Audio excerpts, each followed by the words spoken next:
E Deus está dizendo assim: tem gente aqui que está vivendo processos de perda, porque convidou quem não era necessário para entrar na sua embarcação. Talvez você vai dizer assim: pastor, na minha embarcação quem está atrapalhando é meu marido. Você vai ter que arrumar esse casamento. Não, você vai ter, não, seria fácil dizer para você assim, mas eu seria infantil e irresponsável com a palavra de Deus e com o altar. É lógico que quando o Rafael coloca os cortes, algumas pessoas falam assim: ah, pastor, então eu tenho que ser escrava, eu tenho que apanhar, eu tenho que não sei o quê. É porque está escutando os cortes de uma pregação. Se escutar uma pregação inteira, eu vou dizer assim: a partir do momento que você casa, você tem a responsabilidade, você e o seu marido tem a responsabilidade de fazer esse casamento dar certo. Não, não é o profeta, não é a profecia que vai fazer seu casamento dar certo, não é a campanha de oração que tem na igreja que vai fazer seu casamento dar certo, não é o negócio de ajoelhar os dois na frente de pastor, e pastor orar e falar: sai demônio, que vai fazer dar certo, porque nem tudo é demônio, a maioria das vezes são comportamentos errôneos que nós temos, e nós não conseguimos ter paz. Pastor, eu não tenho paz porque ele chega bêbado. Deixa ele dormir, vai. Segue a paz. Segue a paz.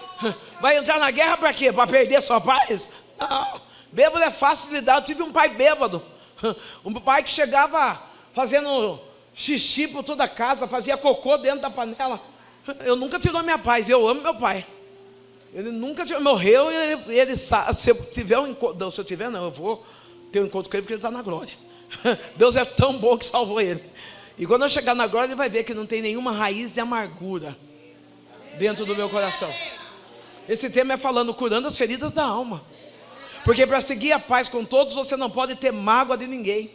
Você não pode estar levando a síndrome da depressão, da decepção, porque alguém falhou com você. Talvez esse alguém pode ser chamado você mesmo, porque eu já falhei comigo. E quantas vezes eu castiguei a mim mesma, quantas vezes eu judiei de mim como pessoa, como mulher, dizendo: Sandra, você não se enquadra, Sandra, você não dá certo, Sandra, você não vai para frente. E Deus estava dizendo: Sandra, acalma o seu coração e tenha paz. Abraão está fazendo uma jornada, uma peregrinação, e a chamada que ele tem é uma chamada determinada. Você sai da sua terra, sai do seu lugar de costume, do seu lugar cômodo. E eu vou para onde, Senhor?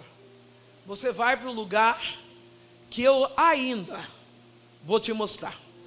O nosso Deus, não sei se vocês já leram o convite que Deus faz para os discípulos entrar no barco. Ali no barco, Deus, ele diz para os discípulos: entra, e nós vamos passar para o outro lado. Quando chega ali no barco, no meio, acontece uma grande tempestade. Quando eu vim para Cristo, embora eu tenha vindo de uma forma, chego de uma forma totalmente destruída, de uma forma ruim, de uma vida miserável, eu confesso que, se eu soubesse que eu ia enfrentar tantas lutas após conhecê-lo, eu tenho certeza que eu não teria forças suficientes para suportar cada uma delas. Deus foi me moldando no caminho, é no caminho que Deus vai nos moldando. Não, você não pode ser o mesmo crente que você era ontem. Não, você não pode ter ao longo de 1 mês, 2, 4, 5 meses, ou até mesmo anos servindo ao Deus, você não ter criado uma maturidade cristã, num desenvolvimento espiritual, para enfrentar as lutas da sua vida. A própria Bíblia diz que o bebê a gente dá leite. Então vamos trazer aqui que fica fácil. Quando o bebê é pequeno, até os seus 6 meses de idade, por lei, por apoio do governo, ao incentivo do mamaço, que é para usar o peito para amamentar a criança. Só que se você amamentar a criança até 4, 5, 6 meses, aquele leite, só o leite, não dá estrutura suficiente para ela ficar de pé, não é isso? Você vai ficar até quando nesse leite? Não, Vem uma palavrinha de correção, você já muda de ministério. Vem uma palavrinha de correção, você já fica dentro de casa. Vem uma palavrinha de correção, você já começa a tomar antidepressivo. Até quando você vai ficar tomando leite? É por isso que muitos são fracos. É por isso que a maioria de nós fazemos uma peregrinação espiritual. Porque nós vivemos querendo ficar naquele do leite. A gente não quer nem leite quente. A gente quer que assopre e dê morninho na temperatura ambiente. É, pastor, sopre. Dê morninho na temperatura ambiente. Abraão está indo com Sarai estéril. Está caminhando rumo à promessa, levando um parente que é uma ordenança que Deus não mandou ele levar. Tem uma moça que está bem aqui de blusa branca. Se eu tiver bem sem meu óculos, ele está de armação vermelha. Fique de pé. Eu garanto que é você. Agora você que tem que saber se a sua armação é vermelha ou não. Relibiando sou de Kira. Você está cansada? Bastante cansada. Até quando eu vou pregar essa palavra, chega a me dar um disparo no meu coração. E eu sinto a aflição da sua alma. E Deus está dizendo: até quando você vai carregar pessoas? Até quando você vai abraçar problemas que não são seus? O Deus Todo-Poderoso chegou aqui hoje para alinhar, dizendo assim: decaia chou de li refácia. Eu vi as lágrimas que você derramou na tua cama, ainda da noite passada. Halamai chou de Kesirra. Sou eu, Deus, que fiz a promessa, que limpo dos seus olhos toda lágrima, mas tire o peso dos seus ombros e deixe as pessoas viverem a vida dela, porque de você cuido eu, diz o Senhor dos Exércitos.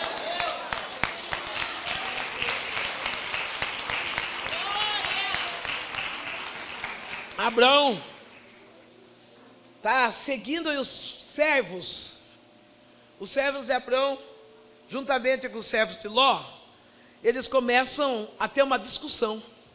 Eles começam, porque quem quer ter relacionamento, precisa saber a lidar com discussões. Ninguém pensa igual eu. Deus, Ele nos fez único, cada um com um jeito de pensar e de viver. Se nós fôssemos passar aquele carimbo para selar a nossa digital, não sairia nenhuma digital igual. Os meninos estão tendo um relacionamento, e daquele relacionamento está havendo discussão. O relacionamento que tem muita discussão é o relacionamento que falta exercer a audição. Talvez você está dizendo assim: na minha casa tem tanta briga, é porque você está falando mais e ouvindo pouco. Quem fala muito ouve pouco, e quem ouve pouco briga mais. Porque daí a gente ouve do jeito que a gente quer, a gente ouve da forma que a gente quis entender. Não, isso aí quer dizer na casa, quer dizer no grupo das irmãs, no grupo dos irmãos, na igreja em si. Quantas vezes a gente dá um aviso, um recado, diz para a igreja: amanhã às 8 horas vai ter oração. Aí uma irmã liga para outra: que hora que vai ser a oração? Mesmo acho que começa às 8h15. A outra: não, é 15 para as 8. A pastora disse que é 9h20. Quando vê, não vê ninguém. Olha aí. Relações. A partir que nós temos relações, eu brincava: nossa, tomara que as crianças de agora não sabem que delícia é ter mais de 50 anos. Eu brincava telefone sem fio. Não é uma delícia? Eles ficam só no celular achando que está aproveitando a vida. E o telefone sem fio era mais ou menos isso, ó. Você vai fazer para mim, seja o que Deus quiser.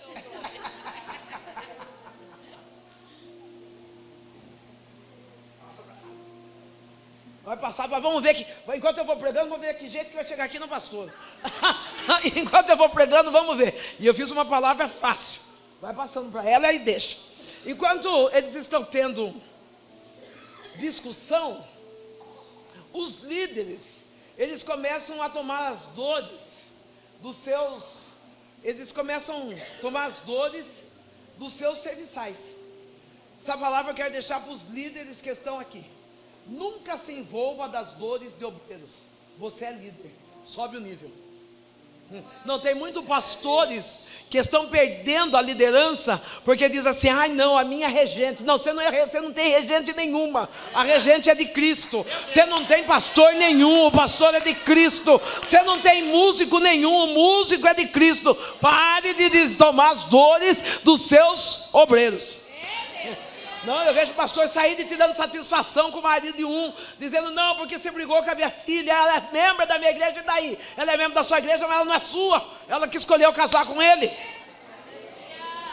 Precisa pôr a gente no lugar. O que eu falei?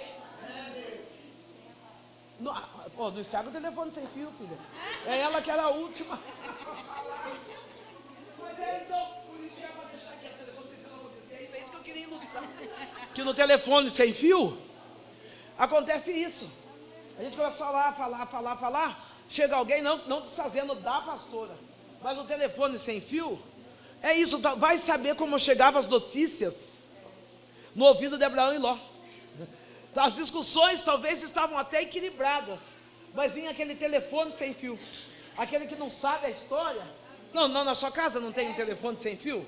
No seu trabalho, quantos telefones sem fio tem, né? Lá no seu trabalho, às vezes está trabalhando em paz, chega lá e fala, eu fiquei sabendo, vai ter um corte. Aí quanto que vai ser? Olha, parece que é 15. Aí não demora outro período, fala, eu fiquei sabendo que é 150. Quando chegou outro, eu fiquei sabendo que a empresa faliu. E aí aquela coisa começa a dar aquela dor, aquele desespero. Estava acontecendo isso com essas duas tribos. Estavam tendo discussões. Abraão e Ló, eles não sabendo lidar com pessoas. Todos que são líderes precisam saber a lidar com pessoas. Quem sabe você diz assim, ai que bom que eu não sou pastor, ai que bom que eu não sou líder, mas você tem uma casa, você tem uma família, você tem filho, você tem mãe, você precisa saber lidar com pessoas. Pode parar com esse negócio que chega na casa da mãe, vai abrindo geladeira, chutando na porta. Você já casou, você manda na sua casa, na casa da sua mãe quem manda é ela. Não, é chegar com licença, mãe, vou pegar um copo d'água. Não tem filho que casa e pensa que está mandando na casa da gente ainda. Tá tudo bem, filho, eu sei que você não faz isso. Meu filho chama eu na porta. Tem mãe também, tem sogra que chega, a sogra é terrível. Eu posso falar de sogra porque eu sou sogra. E aí eu me ponho, quando eu falo da sogra, eu falo de mim como sogra. Quantas vezes eu chegava na casa do meu filho mesmo, eu dizia assim para minha nora, ai meu filho, ele só come carne com cebola picadinha. Ele tem que comer carne do jeito que a esposa dele faz. A cebola picada ele comia lá em casa. Agora ele casou, ele vai comer do jeito que a esposa faz. Relacionamento. A sogra não precisa ensinar a esposa a tratar o filho, porque a partir daquele momento, já não é mais o filho dela, mas é a esposa de alguém. Glória a Deus. Não, mas ele é meu filho. E quando a mãe do seu marido vem dar palpite, como é que você se sente? Ela também é sogra. Então segura aí o conselho, as sogras de plantão. Todo mundo tem mãe. Salva aqueles que a mãe faleceu. Ninguém dá. O pai a gente ainda tem que procurar, mas a mãe é fato. Por isso que a gente não pode falar do sogro. Porque sogro ele não é. Sogro é diferente, né? Sogro é a parte. É nós mulheres que somos complicadas. Tá 2 homens lá. Os líderes, eles estão se magoando porque os servos deles não estão se dando bem. Os líderes estão de mal, estão feridos, porque os servos não estão tendo um bom relacionamento. Você chegou aqui hoje. Se eu fosse perguntar para você, como é o seu relacionamento dentro da igreja? Como é o seu relacionamento no seu serviço? Como é o seu relacionamento da sua casa? O que é que você tem a me dizer? Não, porque nós costumamos dizer, falando assim, fulano, ele tem temperamento difícil. E o seu temperamento, como é?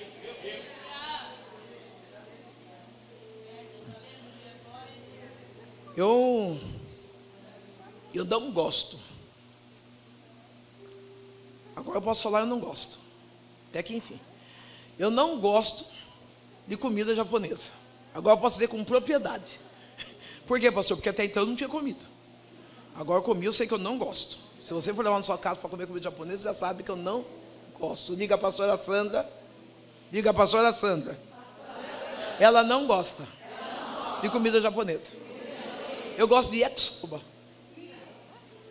Só. Não gosto de peixe cru, não gosto de salmão, não gosto. Todas essas coisas que vêm, eu não gosto. Agora o macarrão misturar com aquelas coisas eu gosto.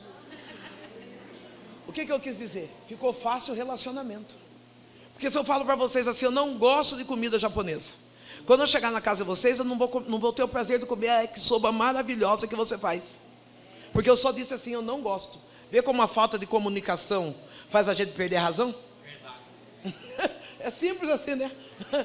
Porque eu podia perder, talvez você faz um yakisoba top, você fala assim, quando a pastora for na minha igreja, porque eu sei que você vai querer levar, eu vou fazer yakisoba, não vou fazer japonês, eu posso fazer que eu como. O yakisoba eu como.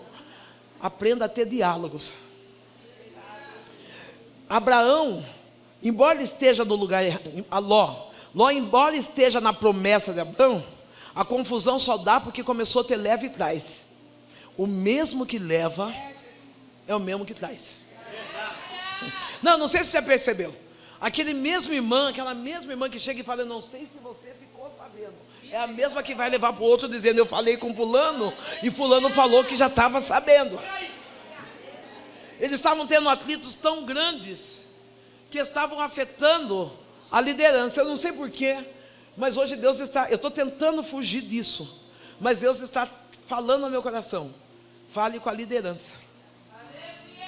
E eu estou tentando fugir disso, porque eu estou falando de 2 homens líderes que tinham tribo, de 2 homens que estavam comandando um exército experimentado em guerras, homens que tinham ouro, que tinham pratas, um homem debaixo de uma promessa e o outro acompanhando a promessa. Eu creio, eu entendo que as pessoas que andam comigo, que estão comigo, as promessas que vão chegar até mim, tem que ser de soma para a vida daquelas pessoas. A minha promessa, a promessa que eu tenho, não pode atrapalhar a sua vida e nem a vida de ninguém. Ei, que bagunça é essa, que está tendo um disque-me disque, um foca dali, rebile daqui, vai para a igreja de lá, vai para a igreja de outro, passa aqui, vai dizer que a porta vai fechar, daqui a pouco está aqui de volta.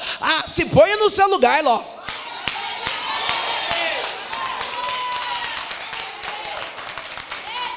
Se ponha no seu lugar. Ló estava debaixo da promessa dos outros, estava fazendo confusão. Está debaixo da promessa de alguém, tem pastor que quer mandar em pastor. Não, pastor, vamos fazer assim, vamos pôr o vaso na esquerda. Não, porque lá na igreja onde eu estava, ficando nessa igreja fosse tão boa, você não tinha saído de lá. Então se você sair, é porque você que não servia. Eu tenho que pegar isso, acho que é para pegar só para líder hoje. Hoje acho que é só para líder. Não, Abraão, ele está tribulado, porque quando nós começamos a andar com alguém que nos faz procrastinar, nos faz perder o pique de fazer aquilo que Deus nos chamou, nós temos que tirar a pessoa de perto, porque se a pessoa ficar perto, ela se levanta e a gente cai. Você tem que olhar com quem está andando. Não, eu estou andando com ela, ela é tão fraquinha, preciso ajudar ela. Eu vou andar com quem é mais fraco do que eu? Vou nada. Eu vou andar com quem é melhor do que eu. Não, eu não sou galinha, eu sou águia. Galinha e águia são iguaizinhas. Galinha e águia, as duas têm bico, as duas têm pena, as duas têm pé. Só que galinha foi chamada para ciscar e dizer, estou fraco. Agora a águia está dizendo, eu fui chamada para voar e voar voos altos. Você precisa saber de que tribo você é. Se você é da tribo de que cola na bênção dos outros e atrapalha a caminhada dos outros, ou você é da tribo que tem uma promessa e aconteça o que acontecer, eu vou rumo à minha promessa.